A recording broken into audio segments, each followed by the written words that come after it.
Families of more than 300 kidnapped Nigerian schoolboys are worried their children may be radicalized or held for years as security forces combed a vast forest on Wednesday for armed captors.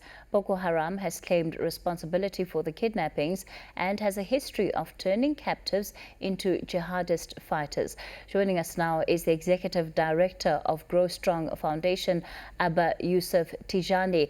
Abba, good evening and thank you so much for your time tonight. We've seen over the years different measures being put in place in order to curb the insurgency of Boko Haram in several states in Nigeria. Why is it that this is not yielding any success? First and foremost, the security condition is really deteriorating as of currently. But however, if you compare it to some few years back, I can say that the security has improved, though things are not really working lightly.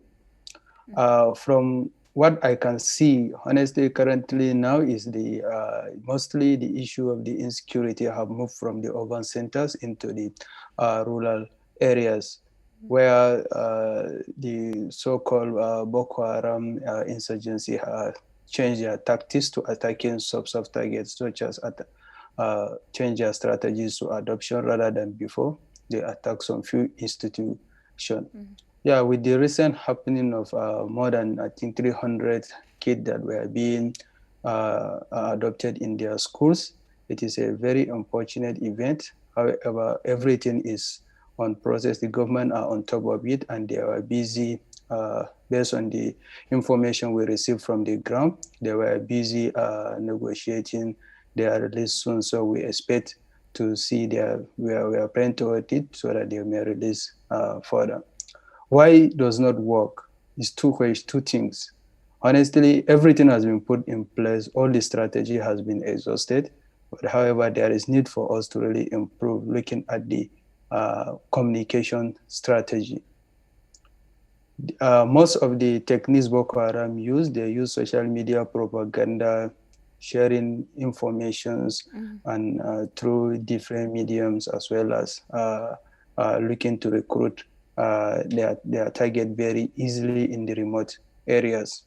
So since they changed their tactics, there is need for the government, there is need for the CBOs also, there is need for all the international community to also change their tactics so copying this the madness of this Boko Haram. So for me, there is need for us to improve in the communication strategy, looking at directly involving the grassroots in the fight against insurgency.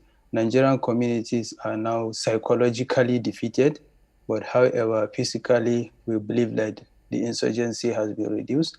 As you can see right now, I am at the far end of the northeast, and for over a year now, there are not any attack within the capital cities, but however, the remote areas are not really safe, and maybe it's related due to the population, the large area target, and as well as other few factors. But what I really say here is that we really need to change the communication strategy to involve more grassroots communities to remove information of this movement of this so-called Boko Haram. Of course, in those rural areas or areas that are not part of the urban centers, it's quite an onslaught that people are facing. The violence and the kidnappings just to take place randomly. Some people are held and ransom is demanded for them. So it also seems to be a way of creating income. And talk to me about how communities then are responding to this, given how vulnerable many are. Yes, basically, like I said before, the communities in the rural areas need to be communicated with the right message to reach them. In some instances, we receive a report whereby the communities are even supporting the so-called Boko Haram because of their means of their survival, looking at getting protection from them to go into their farm as a source of livelihood for them. But toward that end, the Boko Haram people may, again, if they see there are no way for them to survive, it's these same people they'll go back and attack. So yeah, there are several series of information going out that the community are cooperating with this insurgency, the Boko Haram group. But how and the same thing, the same communities are also rejecting them in some instances, like the recent killings that happened in one of the remote areas here in Borno State. You can see that there are some few dialogue or negotiation between the Boko Haram and the community, whereby the community the Boko Haram agree for the community to go and make to farm, while in return they should not be touched. So, and then later on it's something else. Immediately when the community reported a case, and later on they come back and start slaughtering these unarmed civilians. So yeah, there is need for us to take more sensitization to the community, more community engagement. What I mean by community engagement, it should be grassroots engagement on the consequence of these groups, and also how we can able to tackle it. And then, yeah, lastly, I can move further and say that, yeah, we need more expert on ground, expert that can use psychological warfare to overcome this madness of the so-called Boko Haram. There are some experts who are suggesting that part of the way to deal with Boko Haram could be a different approach taken by the government, that instead of the military interventions, perhaps more negotiations are needed with the actual group itself. What do you say to suggestions of that nature? Do you think that the situation requires that that strategy be adopted or be tried? Yeah, exactly. I think I cannot agree. I can not agree less on the suggestion that was brought out with issue of open a dialogue. Yeah, dialogue is possible in any instances. We believe in ending any war.